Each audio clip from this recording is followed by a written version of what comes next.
Olá, pessoal! Eu me chamo Sol Mena Barreto, sou especialista em gestão de pessoas, mentora de carreira e empresarial, e hoje a gente está aqui para gravar o nosso 9º episódio no nosso Espaço Cast, que acontece aqui na Casa Cor Brasília 2024, nesse monumento que é o nosso estádio Mané Garrincha.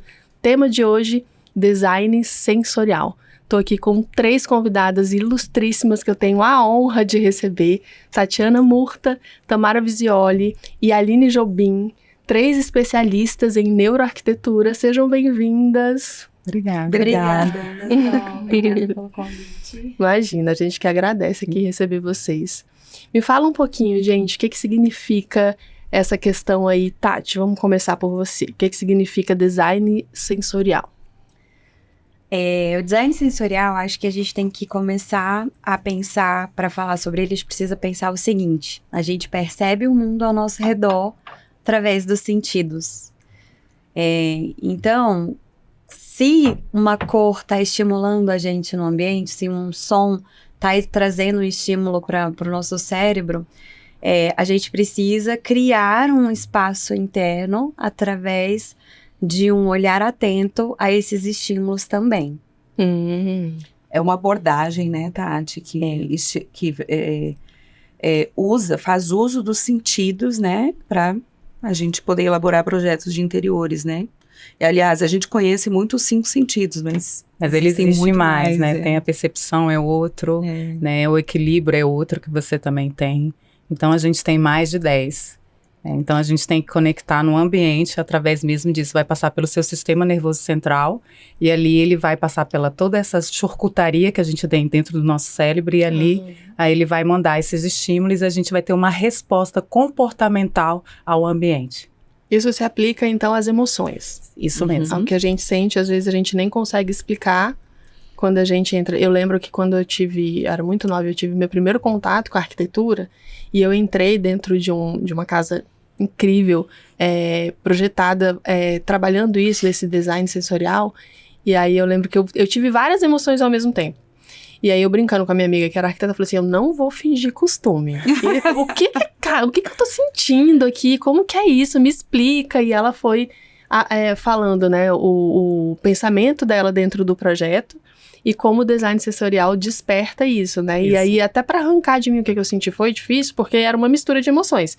Mas aí, quando eu me acalmei, que as coisas, né, ficaram mais claras pra mim, eu consegui, ela falou, foi exatamente isso que eu pensei. Então, eu consegui trazer o que eu tinha projetado.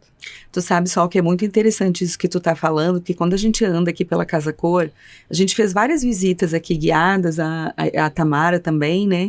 É interessante que você vê a experiência e a percepção que cada pessoa tem. É muito diferente, né, Tati? A gente estava até conversando sobre isso esses dias. Por exemplo, o cheiro, né?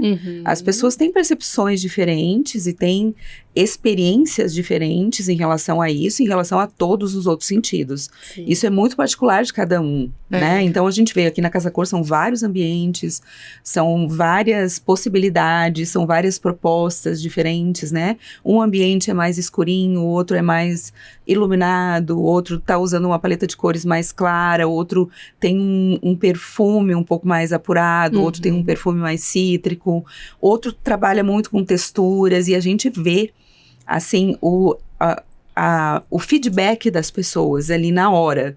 Tem gente que fala, ai, gente, que lindo isso aqui. Tem outro que já fica meio assim. Então, é bem interessante isso. É muito pessoal, né? Muito pessoal, né? A percepção, né, dos estímulos sensoriais é muito pessoal. Eu tenho uma experiência olfativa no escritório e alguns clientes vêm assim muito animados, eles querem provar tudo, eles querem entender, outros já falam assim, eu quero muito, mas separa umas fragrâncias que sejam mais suaves, porque eu tenho dor de cabeça. Sim. Então, assim, não tem como a gente não colocar o ser humano no centro na hora de projetar, quando a gente está trabalhando com design sensorial e com neuroarquitetura. Sim, entendi. É uma exigência. É uma básica, pré-requisito. Não tem como, o foco não pode ser o projeto. Não, o foco é a pessoa, não tem como. Que ser. Posso comparar, então, a uma obra de arte? Que é uma obra de arte, cada um tem sua percepção. O artista, quando faz aquela obra, ele tem aquele sentimento dele, mas as pessoas vão tendo percepções diferentes.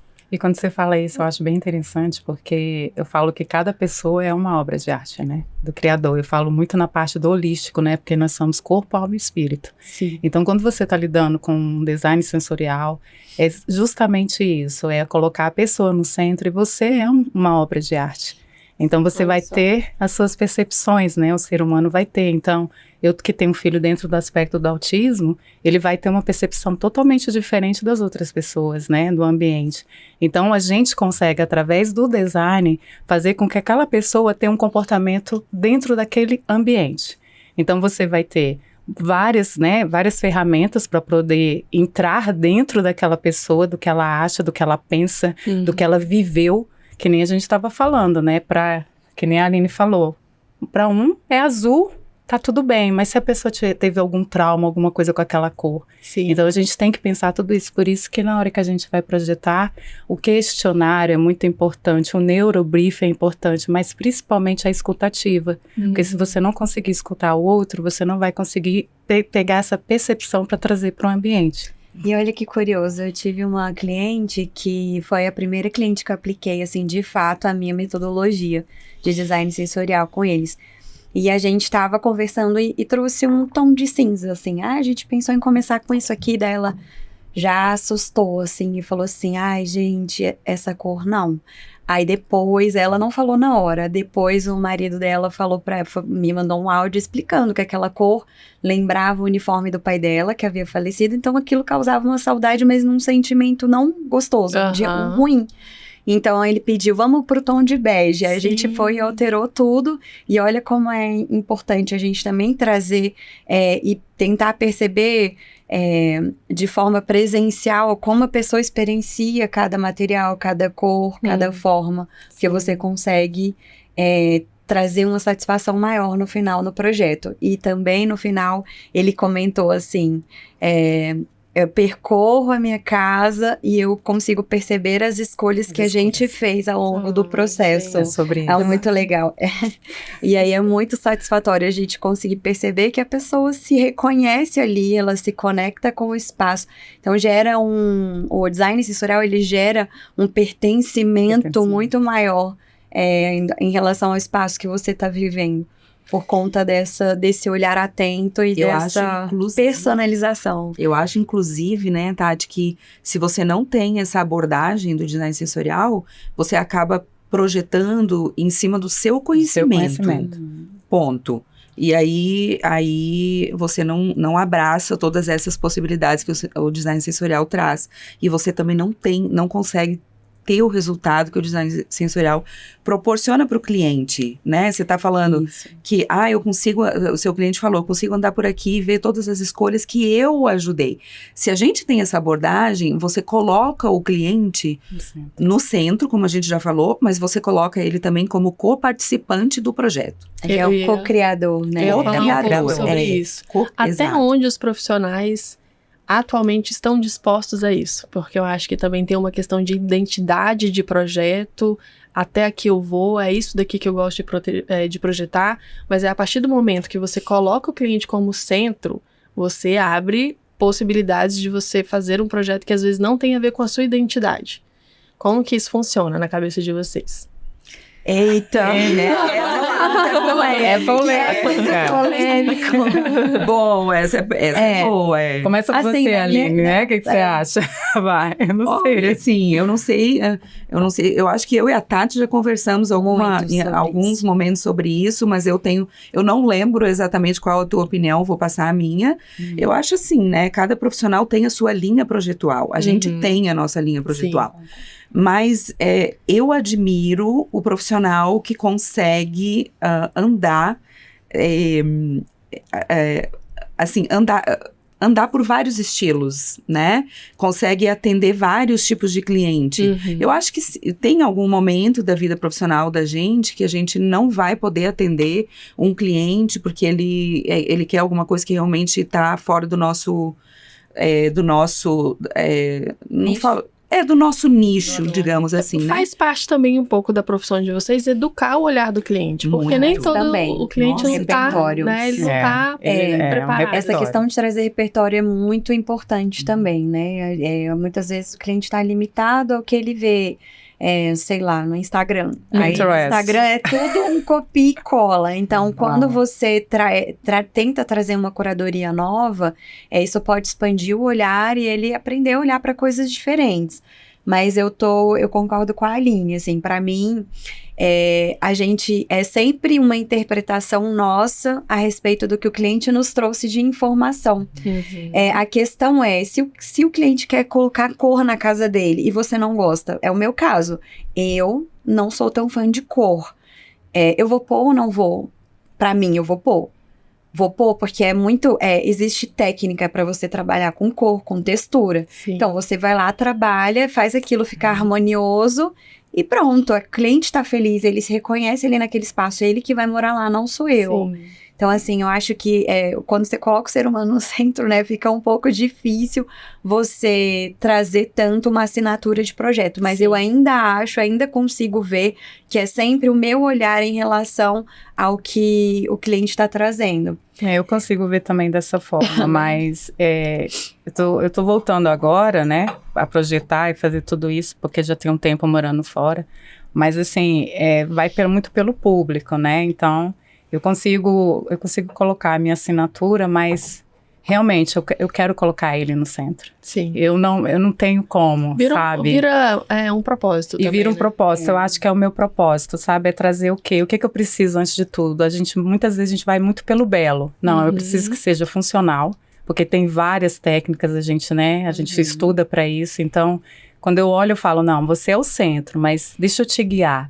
Eu falo que eu coloco ele do lado, entro dentro de um carro, né? Ele tá dirigindo e eu tô do lado. Mas uma hora eu vou ter que sair dali. Entendi. Mas eu vou simplesmente com ele, a gente vai pegar, vamos dar a mão junto, vamos caminho, então vamos conversar, sabe? Ouvindo, de novo volto. As pessoas têm que pensar na escuta ativa, porque o cliente, ele vai te dizer, ele vai te falar. E você estando junto naquela conexão com ele, você vai entender. E ali você consegue ter uma assinatura, sim. Eu acho também que vocês duas falaram uma coisa, assim, que é, assim, no foco, sabe? No alvo. É a questão da técnica. A gente tem técnica, né? Sim. Ao contrário do que muitas pessoas pensam, nós três somos designers de interiores, né? Muita gente pensa que o design de interiores é decorador. A decoração, ela faz parte do nosso trabalho. Sim. Mas a gente trabalha com muitas outras questões, né? Funcionais e técnicas, e a gente tem muita técnica para trabalhar. E quando você tem a técnica, você consegue fazer isso que a Tati falou. Eu não gosto de cor, mas com técnica eu consigo aplicar a cor dentro do ambiente do meu cliente, né? Que quer a cor, né? Então, eu acho que é por esse Isso caminho. Serve também para quando o cliente ele tem muitas referências de estilo, por exemplo. Eu gosto de muita coisa, ele não sabe como unir aquilo tudo, né? Com o que técnica, é muito comum, né? Comum. Sim. E aí, com técnica, novamente, a gente consegue fazer um balanço, né, entre todas aquelas referências que ele tem e deixar aquele espaço harmonioso. Porque é básico, né, no design, assim, eu acho que a harmonia é uma das os principais elementos. A palavra-chave, né? Palavra-chave. Harmonia, equilíbrio, né? E a gente está convivendo com 4 gerações, e além das gerações, a gente tem que entender as tribos, né, dessas pessoas. Então, quando a gente vai fazer esse projeto, quando a gente está junto, né, no design sensorial, a gente tem que olhar tudo isso em volta. Porque tem técnicas, sim, que nem a gente falou, né? Sim. Mas você precisa de entender isso primeiro, que nem a gente falou, o ser humano está no centro. Então, a gente tem que saber lidar com esse ser humano. Entendi. Então, cada um tem um jeito de pensar, todo mundo tem a sua crença, todo mundo sabe de onde veio, às vezes teve uma infância diferente da outra.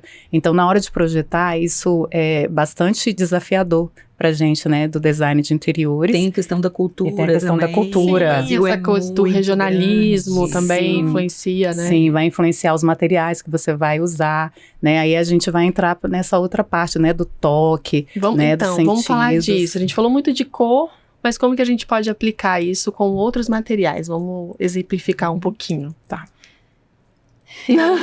Iluminação, a Tati... Iluminação é bom. Tati, Iluminação, mas vamos por parte. Essa parte do toque que a Sol ressaltou, eu acho muito legal, porque eu li um livro que ele foi escrito por um arquiteto que ele é filósofo. E aí ele trazia um questionamento a respeito da nossa percepção atual em relação à arquitetura, de estar sempre querendo valorizar a visão, né? A visão. Uhum. E aí ele até cita a questão, tipo, da fotografia, por exemplo, que a gente já faz as coisas pensando nos ângulos, né? Inclusive, assim, isso aqui, ó. E aí, de repente, aquela parte ali não tem nada, mas aqui, né? Assim, ficou lindo esse ângulo. E aí ele fala que a gente... Ele traz todo um contexto histórico para isso, do porquê que mudou do tato para a visão, né? Assim, a valorização do sentido, né? Mudou do tato para a visão. E ele traz um questionamento que eu acho fantástico. Eu estava conversando com a Aline, que é... Na verdade, todos os nossos sentidos, eles vêm do tato. Porque na nossa córnea tem um tipo de pele diferente que transpassa a luz, e isso é um toque, né? Uma pele. Então, pra gente ver a luz... Uma pele modificada. Uma pele modificada, precisa tocar. E aí, por exemplo, uma molécula de perfume precisa entrar no nosso nariz, tocar algum, né, um pelinho ali sensitivo, para estimular a gente a sentir aquele cheiro. A mesma coisa com comida.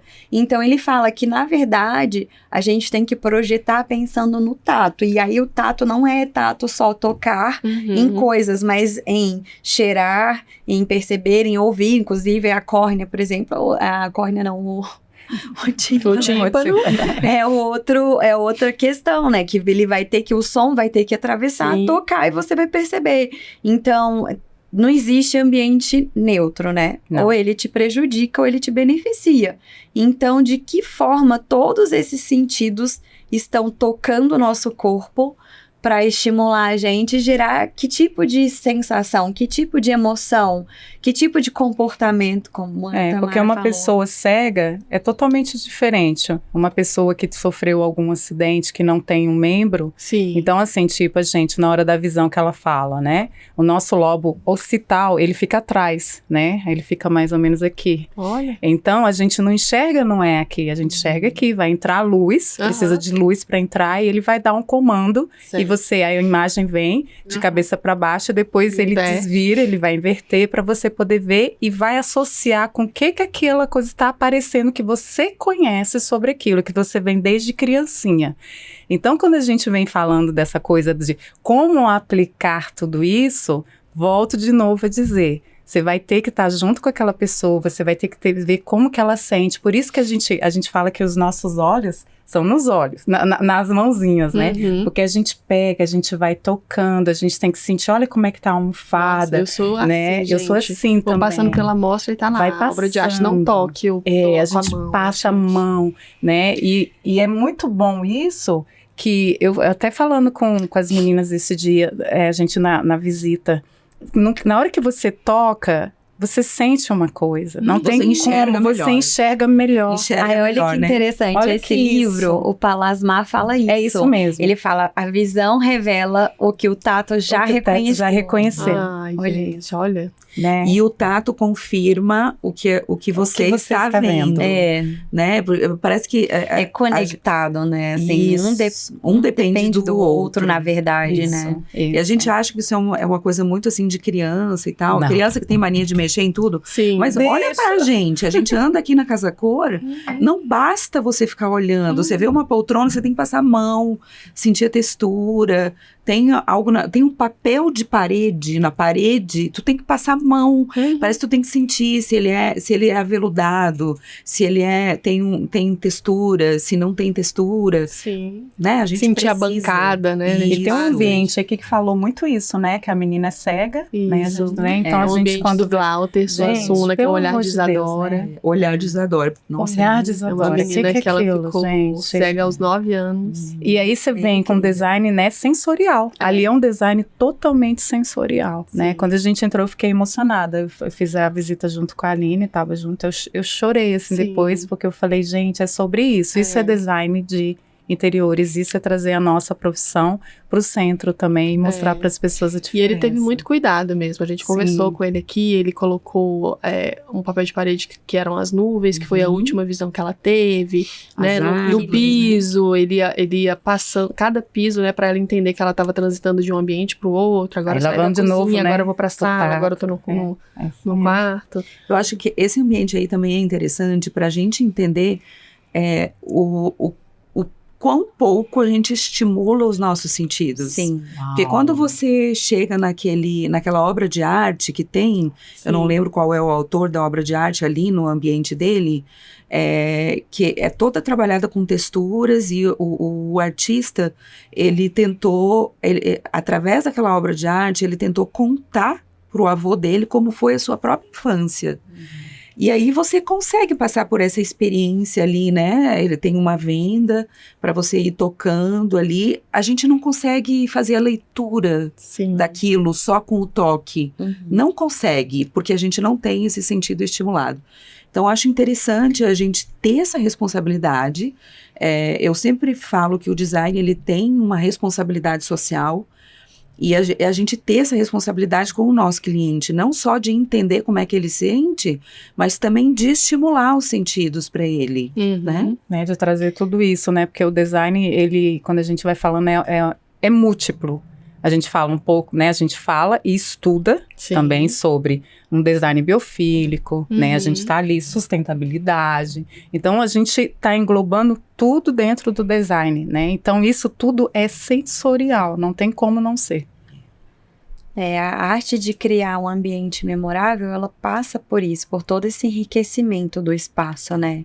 Precisa estar enriquecido, por mais que você, sei lá, faça um espaço minimalista, vamos trabalhar então textura, porque senão ele fica gélido, distante, né? Eu acho que também tem formas, né? Deixar mais suave, né? Aí vem aquela outra conversa que a gente estava tendo em relação aos formatos, que a gente, lá na época das cavernas, tudo que era pontudo, remete a perigo e medo. Então, eram as garras dos animais, as unhas, os dentes, flechas, que fazia aquelas, eu esqueci o nome, mas aqueles estalactites das cavernas. Então, tudo perigoso, era pontudo.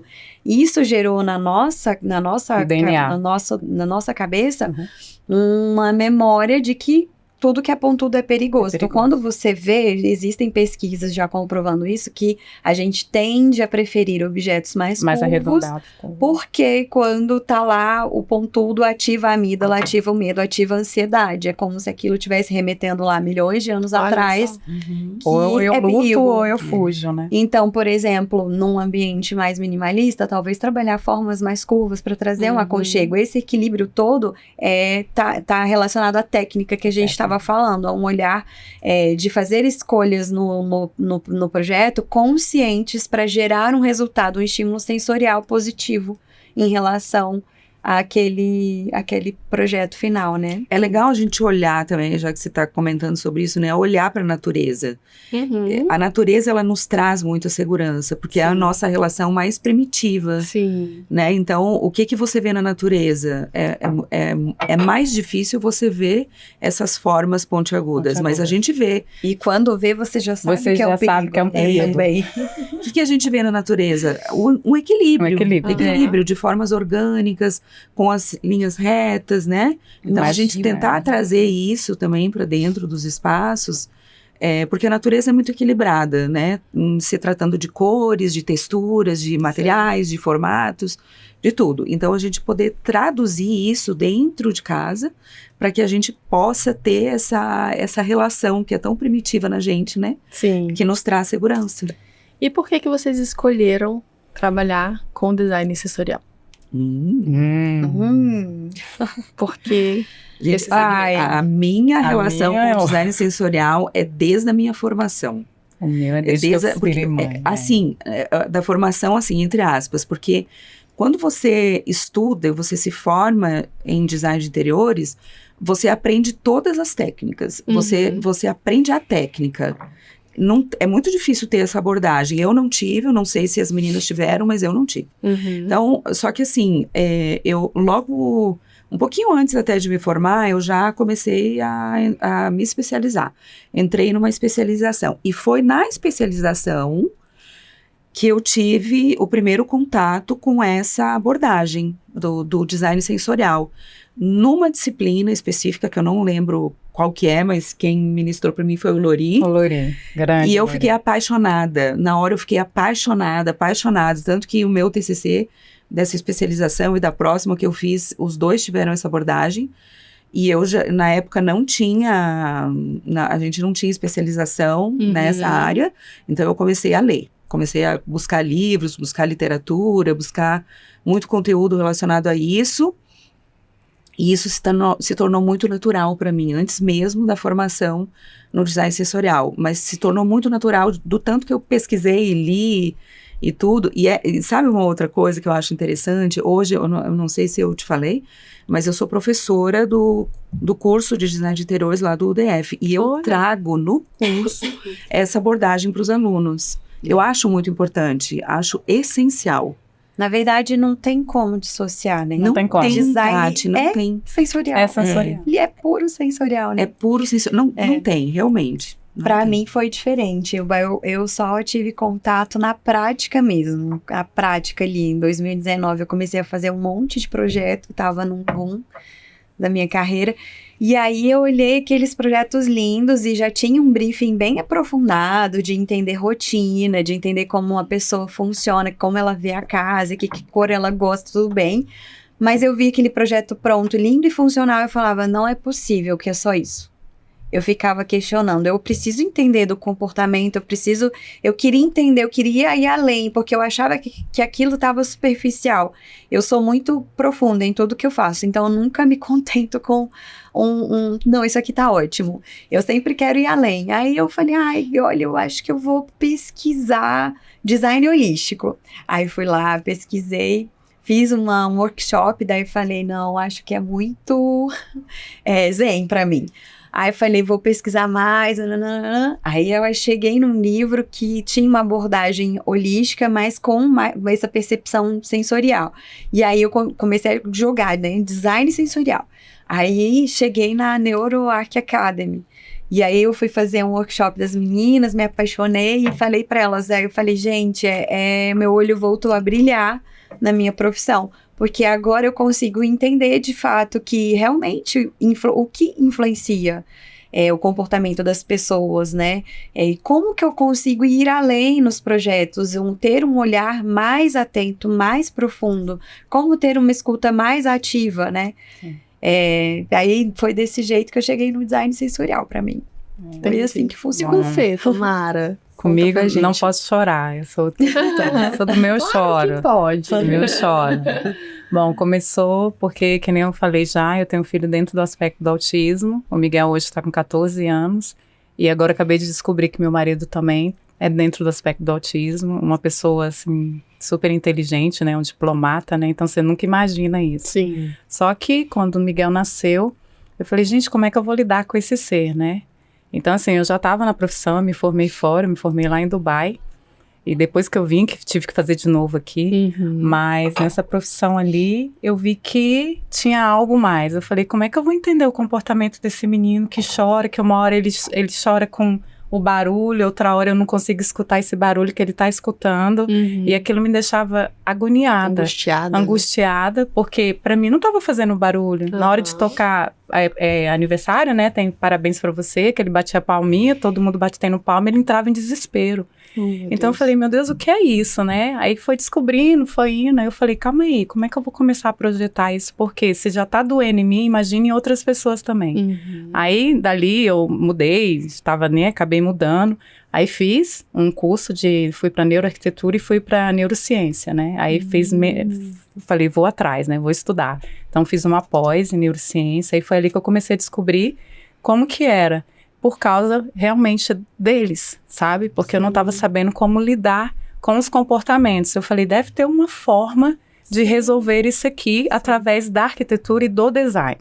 Mas como o meu é mais interiores, eu falei, deve ter alguma coisa. Então, fui procurando e ali eu descobri que tinha como fazer isso. E eu via que a gente sentia muito assim, quando eu entrava dentro de um lugar, tipo, no museu, ou quando eu estava em algum lugar com ele, ele tinha um comportamento diferente. Sim. E eu falava, gente, que coisa estranha, né? Por que ele tem esse comportamento? Eu falei, quem projetou isso aqui? Aí eu ia procurar. E nessa procura eu via, gente, como é que a pessoa sabe disso? Então não é só psicologia da cor? Não é só psicologia da cor. Sim. Tem algo mais, né? Então Olha foi na só. hora que foi. Então foi assim. Muito lindo, muito especial, né? É. A gente consegue mensurar o resultado? Por exemplo, quando a gente fala do design sensorial e aí eu quero trazer uma percepção de aconchego, de abraço. Eu quero trazer uma percepção de memória afetiva que remete à fazenda que eu vivi com os meus avós. A gente consegue mensurar esse resultado Muito. no projeto? Muito. Nossa, demais. Demais. E é interessante, eu não sei as meninas, mas na especialização que eu fiz, a gente tem uma pesquisa de pós-ocupação. Então, você acompanha o cliente com 1 mês da mudança, 6 meses da mudança, 1 ano da mudança, 2 anos da mudança, trazendo questionamentos em relação ao que a primeira conversa que você teve em relação às percepções dele, você volta a perguntar. E se agora essas percepções estão atendidas ou não, de que forma que tá ou não tá, e como ele tá percebendo. Então, gera uma conversa super interessante com o cliente a respeito dos resultados. É bem legal. Quais os desafios da gente conseguir aplicar o design sensorial? As dificuldades. Cliente que não se conhece. É o principal. Eu acho que para você estar atento ao estímulo sensorial também, você precisa estar presente, né? Você precisa estar aterrado, centrado e aqui, nesse momento. E tá aberto, né, amiga? Aberto. Então, o que acontece? Nem todo mundo tá, assim, tem gente que tá ansioso, estressado, tem pessoas que estão, sei lá, depressivas, e aí esses estados mentais, é óbvio que atrapalham também, inclusive distorcem a percepção do ambiente, sei lá, ele amava o ambiente, daí agora ele não gosta mais, e aí percebe que o que mudou foi uma cor de cortina, ou sei lá, entendeu? É muito... Até porque algumas condições são temporárias. Temporárias. Então, o que eu vejo é isso, é que a pessoa, quando ela consegue perceber esses estímulos, né, ela consegue notar e trazer mais informações pra gente, para que a gente aplique no projeto. E, por outro lado, também acontece... Pode falar, gente. Pode falar, gente. Não, fala. Não pode falar. A gente tem também alguma dificuldade na área financeira também, sabe? Sim. Tem, muitas vezes, para você conseguir executar algo que está ligado ao sensorial, como, por exemplo, a iluminação. Né? A iluminação, o ideal seria que a gente conseguisse mimetizar o ciclo circadiano dentro de casa. Então, de manhã você Você, por exemplo, reproduzia a luz do sol da manhã, ao meio-dia você reproduzia o sol do meio-dia e assim por diante. Sim. Isso onera muito o projeto, né? Então, não é todo cliente que consegue... Mas hoje porque, na verdade, para fazer isso, por exemplo, a gente teria que ter 2 lâmpadas, as 2 dimerizáveis, uma quente e outra fria, né? E é muito complexo, assim. Eu já conversei várias vezes isso com a Camila, da Brasília Iluminação, e eu falo pra ela, Camila, pelo amor de Deus, eu preciso conseguir fazer isso. Ela, calma, tá chegando. Ela me traz algumas novidades. Só que ainda é muito caro, né? E a questão da iluminação, assim, ela é muito, muito crucial, porque ela tá ligada à nossa produção de hormônio, nosso bem-estar. Então, você tem apetite, você tem gás, você tem motivação, você tá preparado para trabalhar, você tá atento, tudo por causa de uma iluminação. Tudo não. Mas boa parte é uma iluminação. A iluminação influencia muito, inclusive no sono, né? Muito. Que nem ela tá falando que eu tô vindo na Finlândia, né? Morei lá 2 anos. Isso que ela tá falando é a pura realidade. A gente tem lâmpadas, né? Porque são 9 meses frio e é escuro. Então, assim, é escuro mesmo, não tem sol.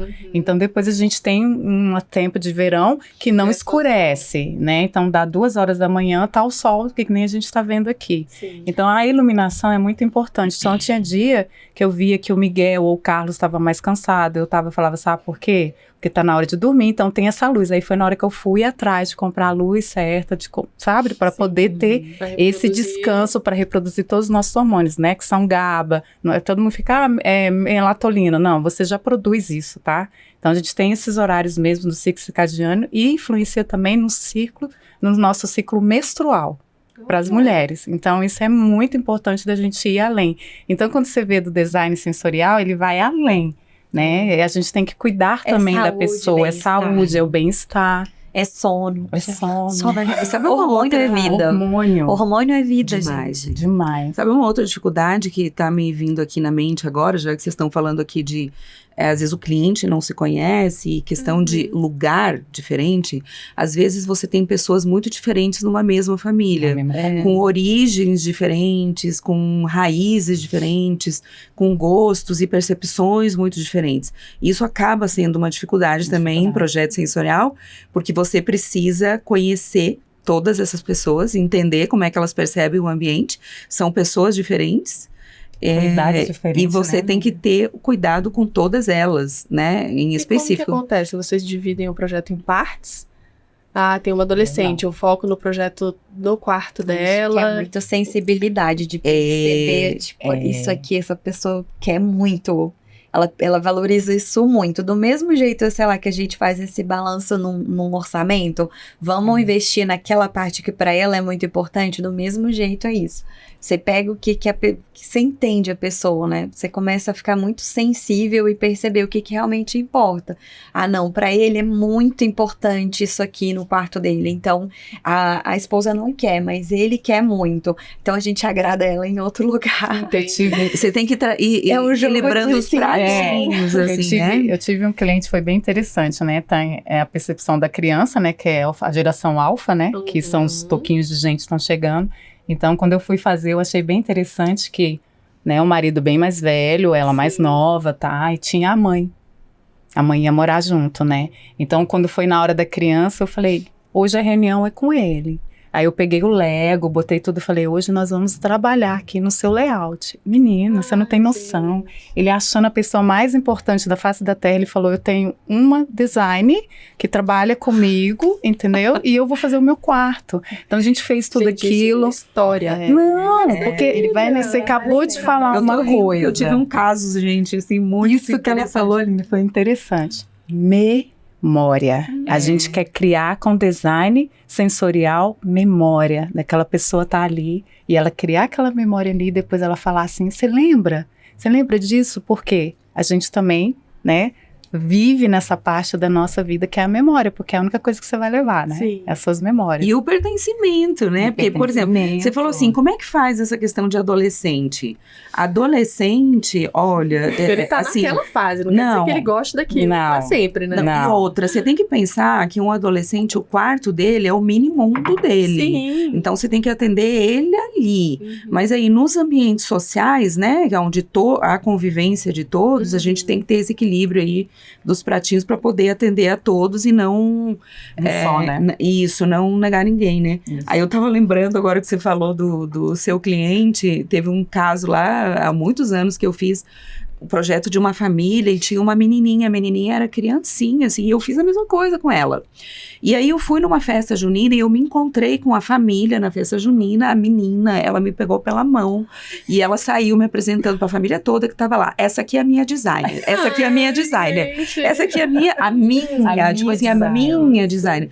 Porque eu dei uma atenção especial para ela, para o quarto dela, porque assim, a gente não pode fazer o quarto de uma criança, de um adolescente. Sem consultar eles. Sem consultar eles, é o espaço deles, né? Muitas vezes os pais não querem, aí entra mais ainda essa questão de equilibrar os pratinhos, porque a gente precisa ter esse entendimento do espaço de cada um, né?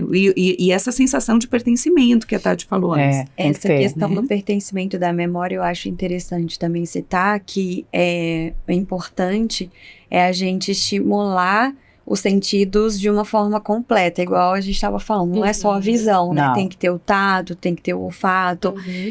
O paladar, por exemplo, ele pode ser estimulado a partir do momento que você cria um espaço de convivência na mesa que antes no outro local não existia, e aquela família passa a cozinhar juntas, ter aquele momento de convivência, então isso acaba gerando também um estímulo sensorial. E aí o design sensorial, ele entra muito nisso também, pra mim, né, na minha percepção, não sei se as meninas concordam, eu imagino que sim, que você cria conexão. Você cria conexão com o espaço, você cria conexão com o outro e você cria conexão com você mesmo. E você propicia também a convivência, uma convivência melhor, porque você está preocupada, de fato, com o uso daquele espaço. Se aquilo é importante para a família, por exemplo, a gente sempre vê filme juntos. Então, aquele espaço de filme é muito importante para aquela família, né? Eles querem um lugar aconchegante. Não, a gente cozinha juntos, a gente sempre faz churrasco. Você vai captando essas situações, né, ao longo da conversa. E, além disso, eu acho que também é muito legal trazer a questão do hobby e do talento, que a gente pode também trazer espaços dentro de casa, se você tiver a escutativa que a Tamara falou muito bem, você cria espaços para a pessoa se desenvolver também dentro, porque é isso, a gente está o tempo todo dentro de algum lugar. E por que não criar espaços para a gente melhorar, evoluir? Eu adoro fazer yoga, cria um cantinho da yoga, adoro meditação, um cantinho da meditação. Eu tive 2 clientes que pediram um cantinho de costura e uma que me pediu um ateliê de scrapbook. Olha. Então é muito isso, assim, a casa. É você vivenciar a casa de fato, né? É que o design sensorial, ele reforça ele reforça a tua identidade. A tua identidade e a tua personalidade. E eu diria mais ainda, essa questão das conexões, né? Ele faz todas essas conexões que a Tati falou e conecta você com o teu passado também, com a tua história. Sim. Isso traz com o seu futuro. Com o seu futuro. Inclusive com o Porque seu futuro. Você pode projetar também pensando no que você gostaria de alcançar, né? Sei lá, eu ainda não costuro. Mas agora eu quero. Isso é muito interessante, porque os clientes, quando você faz um briefing com o cliente, ele te fala aquilo que ele gostaria do ambiente, aquilo que ele quer no ambiente dele, mas muitas vezes, e eu já tive vários casos, o cliente ele acaba te trazendo aquilo que ele gostaria de ser e ainda não é. Com certeza. Né? E aí entra o nosso olhar para que a gente possa reforçar isso. E reforçar a identidade e a personalidade dele dentro desse espaço. É uma forma de transparecer o que importa para a pessoa, né? Eu valorizo muito a minha família, então você vê que as escolhas dele dentro do espaço reforçam isso. Ou eu valorizo muito o status profissional que eu atingi, ele também quer reforçar aquilo, né? Ou então, sei lá, eu valorizo muito o momento com os meus amigos. Você vê que a casa também vai girar em torno disso, né? De uma convivência entre amigos. É muito interessante. Eu falo que a casa somos nós, né? Nós somos a casa, a gente faz a atmosfera do lugar. Então, você pode ter um lugar lindo, maravilhoso, com fluxogramas, onde você consegue entender tudo, mas você é a casa. Sim, então, eu falo que a gente é a atmosfera.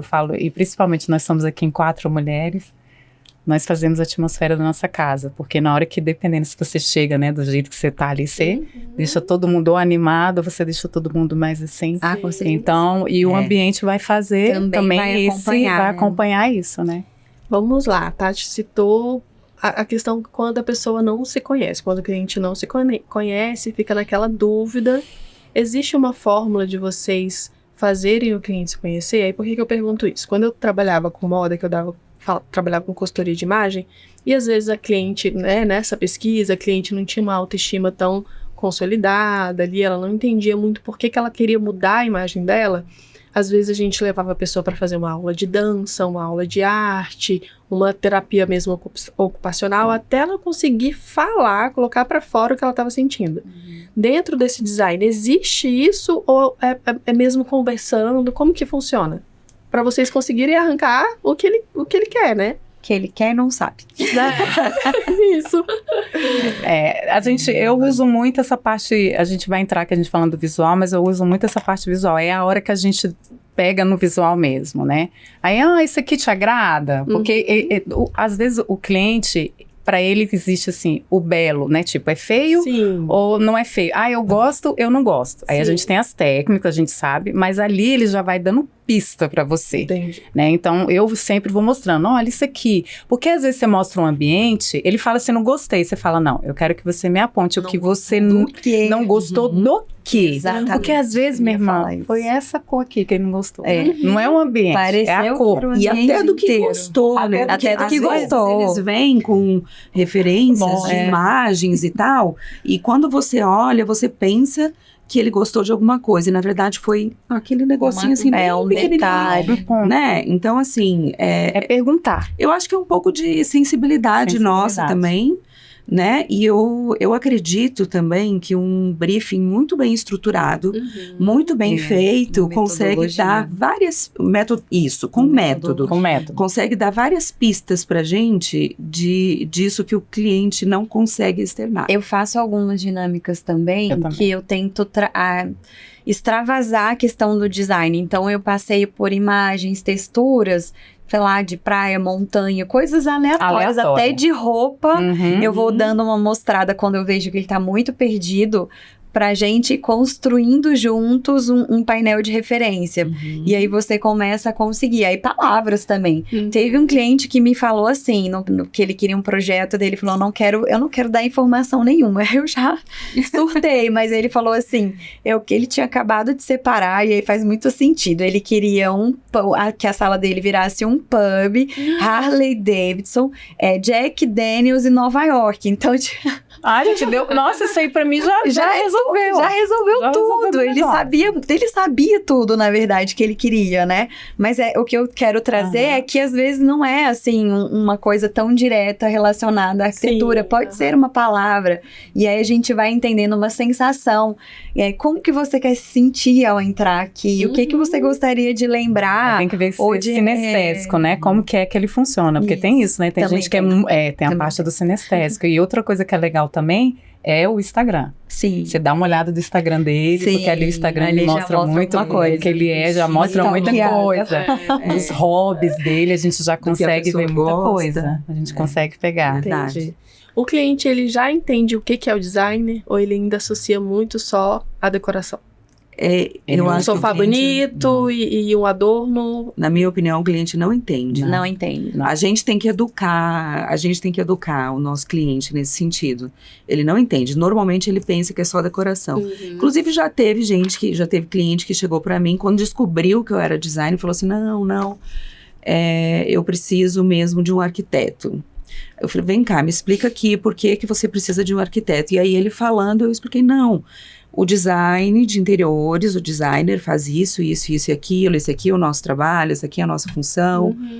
E aí ele entendeu. Então, eu acho que o cliente não entende nem quem somos nós, designers de interiores, e ele não entende também o que é o design, o que o design faz. Na maioria das vezes ele pensa que é só a decoração mesmo. Ele não tem esse entendimento mais amplo, inclusive do design sensorial, do que vai produzir, né? O que o nosso trabalho vai produzir, o que ele vai sentir depois disso, como é que ele vai se sentir, como é que ele vai experimentar esse ambiente. Às vezes ele só pensa também no residencial, e o design de interiores ele pode fazer cenografia, né, com palco, né, vai ter novela, cenário de novela, pode fazer comercial, então tem várias coisas, né, e às vezes ele só foca naquilo e pensa que é só uma almofada, alguma coisa. Eu falo, não é uma almofada. É muito mais do que isso. O que vocês acham que falta, então, pra gente conseguir transmitir essa grandiosidade que é o design sensorial de uma forma um pouco mais massiva mesmo, né? Para que as pessoas entendam o que é e essa profissão seja cada vez mais valorizada. Comunicar. Mas é na formação, são os cursos, não, é o marketing, o que... Eu acho que... O que me parece é que, assim, por exemplo, a neurociência, ela é muito recente, né? Que a gente tem toda a tecnologia para poder mapear o cérebro há 20 anos. Para mim, a neurociência está muito ligada ao design sensorial, né? É como se fosse o design um braço da neurociência que enfim, eles até se confundem. Então, é uma coisa muito recente, apesar de, como a gente citou, é uma coisa que não se dissocia deveria estar conectado desde o início, é uma forma de compreender e de aplicar conscientemente recente. Então, eu acho que falta essas pessoas, nós, formadas e enfim, com todo o conhecimento técnico, falar sobre. Toda vez que eu abro caixinha lá no meu Instagram, sempre tem isso. O que é design sensorial? Sempre tem. Sempre. E eu nunca respondo. É neurodesign, né? Eles eu vejo também, assim, que quando tem alguma coisa que não funciona muito bem, a gente tende a olhar para quem não conhece e falar assim, poxa, a pessoa não sabe, a pessoa não conhece. E nós nos tiramos dessa equação e acabamos nos tirando da responsabilidade. A responsabilidade é nossa, de comunicar e de educar esse mercado nesse sentido. Para que as pessoas entendam, precisa ter alguém comunicando. E quem que vai comunicar? Quem sabe, quem conhece, quem entende. Né? Então, a gente tem que se colocar mais assim, nessa posição de educar o mercado e nessa posição de maior responsabilidade em relação a isso. Entendi. Como que os clientes reagem quando tá pronto? Tem alguma... Eles participam de todo o processo ou vocês vão fazendo meio que escondidinho pra eles terem a experiência? Não, eles participam. Participam. Não tem esse negócio de escondidinho lá, não. Não tem, participa. Eu acho que todas as formas que a gente pode criar pra trazer a percepção posterior para o agora, a gente traz, né? A gente faz o uso da tecnologia, os óculos de realidade virtual e tudo mais, mas o que eu escuto de reação posterior, ou seja, de quando tá pronto, é sempre assim. Eu vejo as escolhas que eu fiz ao longo do processo e ficou exatamente como eu estava imaginando. Então, eles sempre ficam muito satisfeitos porque eles estão satisfeitos desde da primeira proposta, né? Eles estão felizes ali naquele momento porque a gente respeitou o que vinha deles, né? É igual aquela frase que as pessoas falam, né? O melhor da festa é o que antecede. É o processo. O processo é gostoso. Mas sabe que eu acho muito legal, assim, no final, quando você...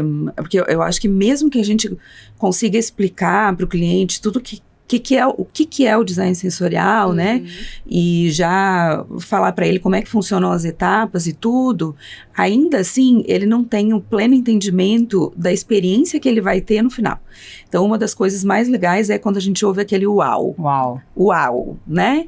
Que ele consegue experimentar, né? Experienciar, de fato, vivenciar, né? O que foi criado, aquele espaço. E mais, ele percebe que ele participou, aquilo que a Tati falou, ele percebe que ele participou do processo, que ele não foi um mero coadjuvante, um mero espectador. Inclusive do próprio espaço, né? Ele não é um coadjuvante desse espaço. Isso. Ele consegue gerenciar aquele espaço da maneira que faz sentido para ele. Eu acho isso, eu converso muito isso com os clientes. Às vezes, por questão de orçamento, sei lá, põe uma motorizada, não põe uma janela motorizada, algo desse sentido. Eu sempre falo para ele, se puder optar por um auto, para você escolher, porque senão o cliente fica escravo da construção, ao invés da construção funcionar para ele, né? Servir para ele. Então, um cliente me chamou, ele até é o meu primeiro cliente, eu faço projeto para ele há muitos anos, e de 2 anos tem projeto. E aí ele falou assim para mim, eu queria tudo integrado, mas agora eu quero que eu possa separar, mas eu posso integrar na hora que eu quero. Aí eu falei, ótimo. Dá pra fazer. Tudo bem, com construção pronto, maravilha, vamos dar um jeito. Mas a gente tentou buscar essa solução. Ele não estava acreditando que existia essa solução, e existiu, assim. É claro que entra toda uma questão de orçamento, que a gente já conversou, mas no caso dele era viável.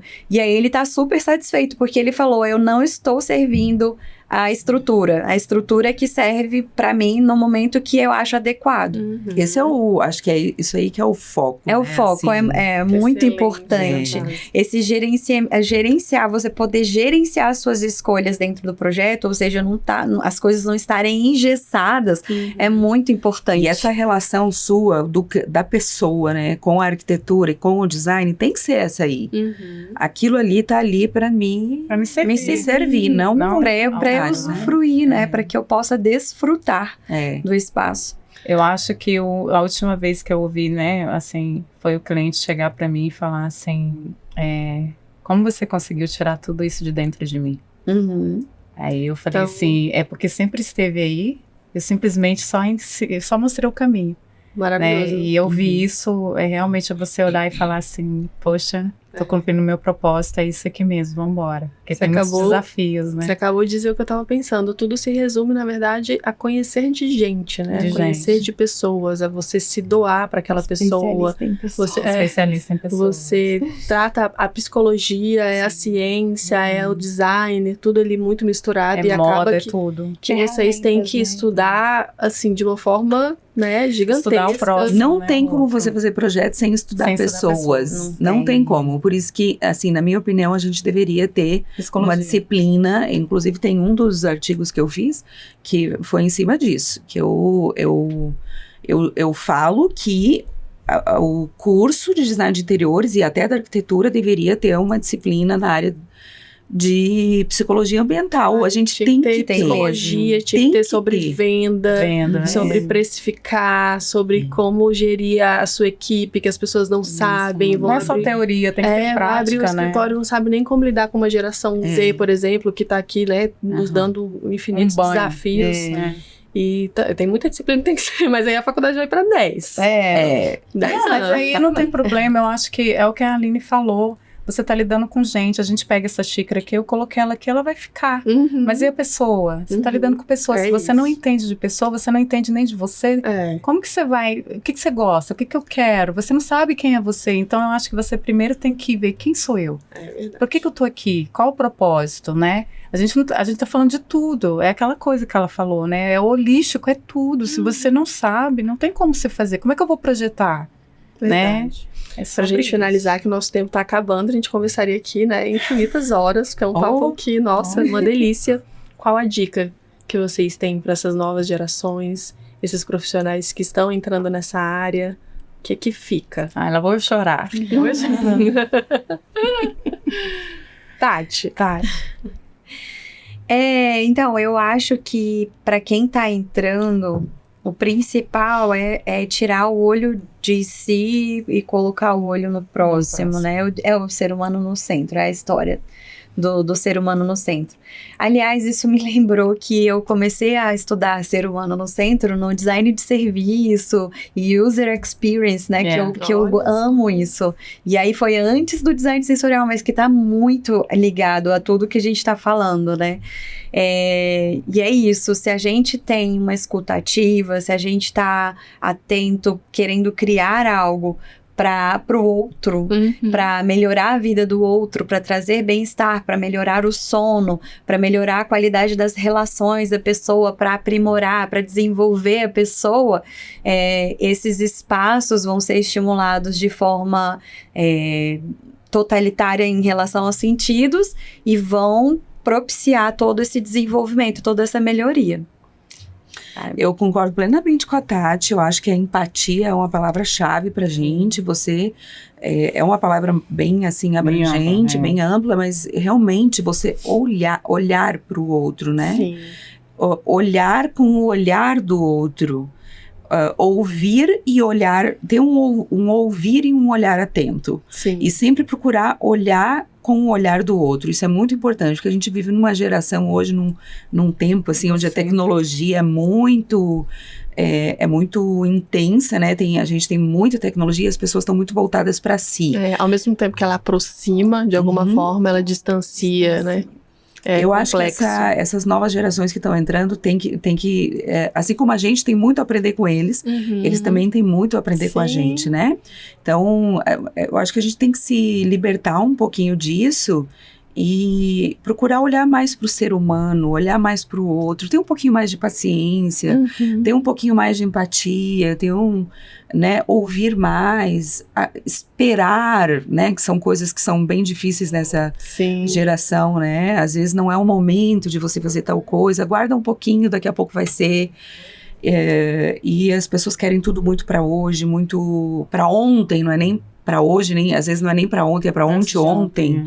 Então, esse aguardar, olhar, ouvir, né? Se colocar no lugar do outro, acho que é muito importante. Só fazendo um adendo, eu acho que é legal também trazer a importância de você saber esperar e saber viver o momento presente, né?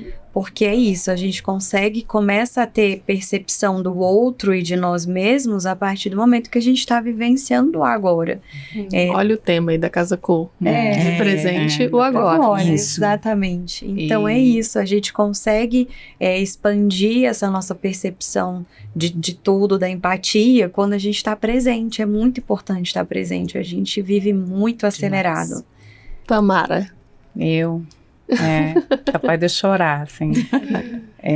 Pro pessoal novo, eu acho assim, acredita no que a gente tá passando para vocês, a gente tá numa geração, né, o pessoal tá vindo aí, a gente tá numa geração mais atrás, mas eu acredito muito nessa geração e eu acho que a pessoa acredita em você, não tenha medo, né? Não tenha medo de explorar, não tenha medo de fazer o novo, mas escute também, ter respeito um pelo outro, sabe? Ter amor, abraçar mais, beijar mais, ter mais carinho, entendeu? Porque eu sinto que é isso que a gente tá precisando. E quando eu vejo assim, que nem quando a gente chegou aqui antes, né? Eu sinto falta das pessoas, eu gosto muito de beijar, de abraçar, de pegar. Tem problema? Tem, a gente vai ter problema, mas passa por cima de algumas coisas, sabe? Porque depois você vai olhar para trás e falar assim, tudo fazia parte do aprendizado, sabe? Tá com a Aline aqui, tá com a Tá com você, faz parte. Então, por que não abraçar esse momento e ficar com calma, com tranquilidade, vai dar tudo certo. E a gente tá vivo, né? Então a gente vai conseguir. Então acho assim, vai com tudo. Vai com tudo e eu acredito nessa geração e toca ver, porque eu tô criando um filho e eu preciso dessa geração aí pra cuidar do meu filho, porque daqui a pouco eu não vou estar aqui. É isso. Então é isso. Coisa linda, gente. Esse papo super gostoso aqui com essas três maravilhosas. Muito obrigada, Tamara, Aline, Tati. Você, Sol. Foi uma honra mesmo dividir esse momento com vocês. Vou guardar no meu coração, viu? Assistam a gente no YouTube, Spotify e até a próxima. Até a próxima. Tchau, tchau, gente.